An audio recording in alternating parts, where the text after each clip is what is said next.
Hello guys, আসসালামু আলাইকুম। আজকে কথা বলবো আপনার ইনস্টাগ্রাম অ্যাকাউন্টটি আপনি খুব সহজেই ডিলিট করবেন সে বিষয় নিয়ে। তো চলো শুরু করা যাক। আমরা প্রথমে হচ্ছে প্রোফাইলে যাব। প্রোফাইলে যাওয়ার পর এখান থেকে সেটিং অ্যান্ড প্রাইভেসি, তারপর এখানে দেখবেন হেল্প নামে একটা অপশন রয়েছে, এখানে হেল্পে যাবেন। এখান থেকে আমরা কোনো কিছু ক্লিক করবো না, ডাইরেক্ট ডিলিট ডিলিট লিখলে 3 নম্বর অপশনে দেখবেন ডিলিট অ্যাকাউন্ট পার্মানেন্টলি। এখান থেকে এই যে উপরে ফার্স্ট অপশনটা চুজ করে নেবেন। এখান থেকে ফার্স্ট দেখতে পাবেন ডিলিট ইউর অ্যাকাউন্ট।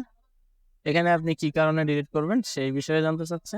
আর এই অ্যাকাউন্টটা ডিলিট করলে এটা হচ্ছে টেম্পোরারি ডিলিট হবে। 1 মাসের মধ্যে আপনি যদি চান এটা আবার আপনি রিভিউ করে আগের জায়গায় ফিরে আনতে পারবেন। তো আমরা এখান থেকে পাসওয়ার্ড দিয়ে দিচ্ছি 1 মাস পরে। আজকে হচ্ছে 11 তারিখ, নভেম্বরের 11 তারিখ, ডিসেম্বরের 11 তারিখে এটা ডিলিট হয়ে যাবে। ওকে, এখান থেকে পাসওয়ার্ড দিই। ভিডিওটা থেকে যদি কোনো উপকৃত হন অবশ্যই চ্যানেলটিকে সাবস্ক্রাইব করে পাশে থাকবেন। Thank you so much watching the video.